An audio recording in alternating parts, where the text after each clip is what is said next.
નમસ્કાર, સમાચારો સાથે હું છું હિના। ગોધરામાં નીટની પરીક્ષામાં થયેલા ગડબડી મામલે સીબીઆઈએ ગોધરામાં ધામા નાખ્યા છે અને સીબીઆઈની ટીમે સતત બીજા દિવસે નીટ પરીક્ષા ગડબડી મામલે તપાસ ચલાવી હતી।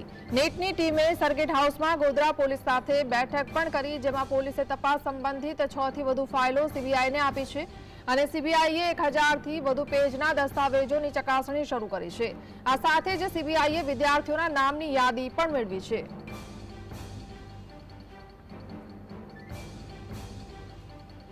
तो संवाददाता रवि अपनी साथे जोड़ाई गया है। रवि, शू जानकारी? जी ચોક્કસથી જણાવી દઉં। બહુચર્ચિત નીટ કૌભાંડને લઈને ગોધરા તાલુકા પોલીસ મથકે ફરિયાદ નોંધાયા બાદ ગોધરા પોલીસ દ્વારા 1 મહિના સુધી તેની તપાસ કરવામાં આવી અને ત્યારબાદ 5 જેટલા આરોપીઓની તબક્કાવાર પોલીસે ધરપકડ કરી હતી।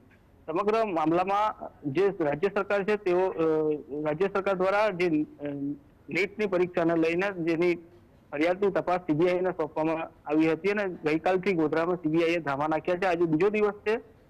સીબીઆઈ દ્વારા તમામ પ્રકારની તપાસ કરવામાં આવી છે। ગોધરા સર્કિટ હાઉસ ખાતે ગોધરાની સ્થાનિક પોલીસને સાથે રાખીને સીબીઆઈ દ્વારા તપાસ પૂછપરછો અને તપાસ કરવામાં આવી રહી છે। ખાસ કરીને વાત કરવામાં આવે તો જે મહત્વના જે દસ્તાવેજો છે તે દસ્તાવેજો પણ સીબીઆઈએ ગોધરા પોલીસ પાસેથી મેળવ્યા છે।